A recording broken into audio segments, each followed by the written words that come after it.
Je me réjouis que des milliers de manifestations gratuites, comme vous venez de les décrire, organisées à cette occasion dans la France entière, permettent à un très large public de tous les âges de s'émerveiller, de découvrir, de mieux comprendre l'infinie diversité de cette nature dont nous sommes partie prenante et de cette chaîne du vivant dont toutes les composantes sont intimement liées les unes aux autres.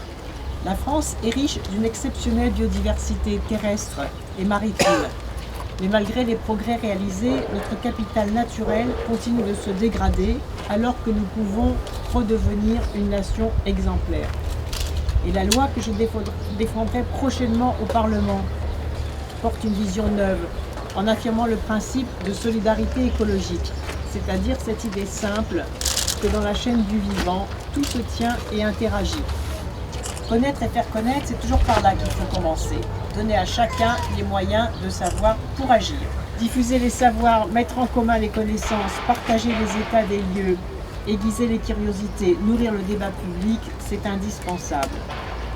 Et il nous faut, et c'est ma responsabilité, accélérer et approfondir l'action pour obtenir sans tarder des résultats significatifs qui puissent faire boule de neige. Je viens de signer le décret, par exemple.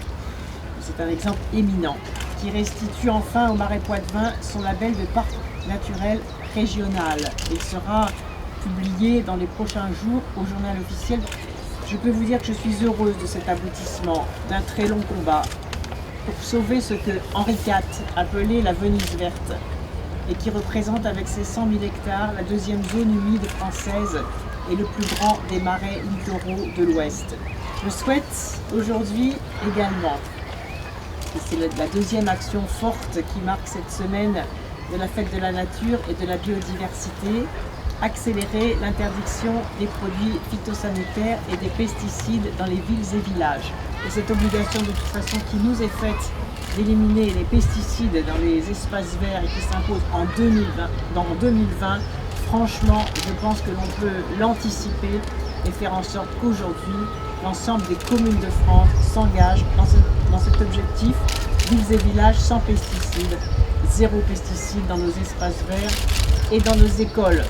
Voilà 2 ou 3 choses que je souhaitais vous dire à l'occasion de cette riche édition 2014 de la Fête de la Nature.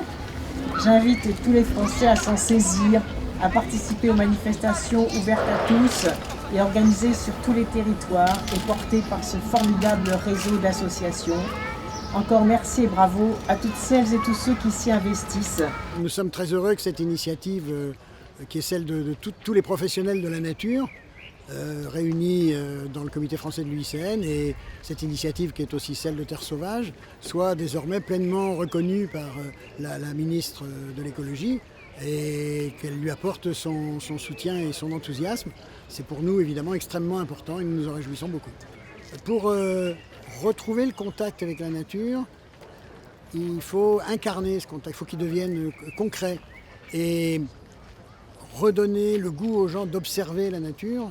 C'est évidemment fondamental. Et leur dire que cette observation de la nature, elle a de la valeur, qu'elle peut contribuer à donner une valeur scientifique à leur connaissance des oiseaux, des papillons, des plantes, c'est évidemment une des très très bonnes manières de réconcilier l'homme avec le reste du vivant.